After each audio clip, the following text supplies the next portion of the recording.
All right, so today we're taking a deep dive into a listener request that really, well, it brings together some pretty wild stuff. Trump, Bitcoin, the whole crypto world, and a guy named Ross Ulbricht, you might have heard of him. He's the Silk Road guy. Yeah, it's a pretty fascinating intersection of politics, technology, definitely a lot to unpack there. Exactly, and that's what we're here for, Yep. right? So the jumping off point for all this is an article someone sent in, and it's all about why some people, even those who might not have been like diehard fans, ended up supporting Trump back in the day.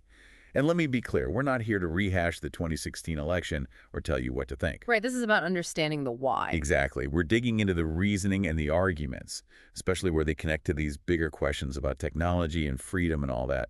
It's like a case study in how these different forces are playing out. Totally. So the article kicks off with this whole lesser of two evils idea, specifically with Trump versus candidates like Kamala Harris. That feeling of none of these options are great, but I got to pick one. Ah, the classic voting dilemma. Right. And the author of this piece, they were saying they felt disillusioned with the usual political options, that maybe going with someone unpredictable like Trump, well, maybe it was less risky than sticking with the establishment. It's like you're at a restaurant, nothing on the menu looks amazing, so you kind of close your eyes and point, hoping for the best. Yeah, kind of a gamble, right?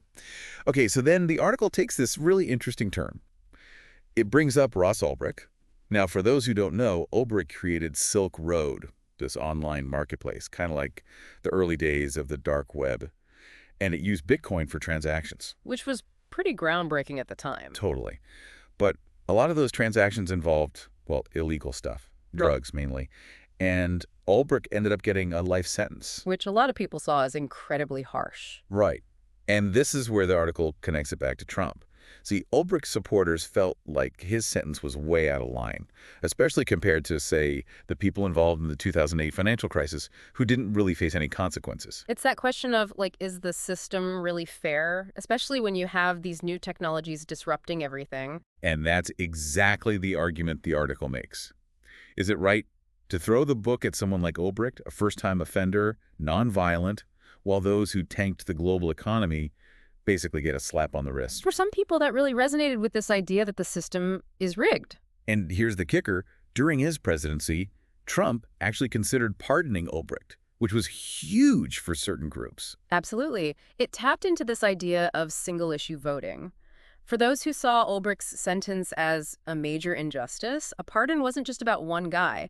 It was about pushing back against what they perceived as government overreach. Especially in the digital world, right? Exactly. And that's where Bitcoin comes back into the picture. It's decentralized, not controlled by any government or bank. So you can see how, for some, it represents this idea of freedom, autonomy. It's like its own little country, operating by its own rules. In a way, yeah. And that idea, that freedom from centralized control, was a major selling point for some voters. It's like, regardless of who's president, Bitcoin just keeps on going. It's like a whole other layer to the political game. Yeah. So we've got disillusionment with the system, this controversial case with Ulbricht, and then this whole layer of technology and freedom. And yeah, the article doesn't shy away from criticizing Kamala Harris either.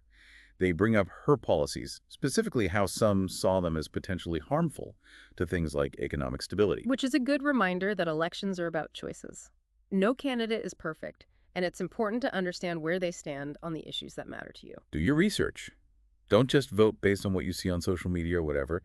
Dig in. Right. Figure out what's important to you. Is it criminal justice reform?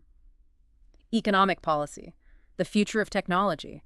Then see where the candidates align with your own beliefs. So we've gone on quite a journey here, from disillusionment to this deep dive into technology, justice, and individual freedom. It makes you think, right? Like, how much power should governments have in this digital age? Big questions and no easy answer. Definitely not. And maybe that's a good place to leave it, with something to ponder.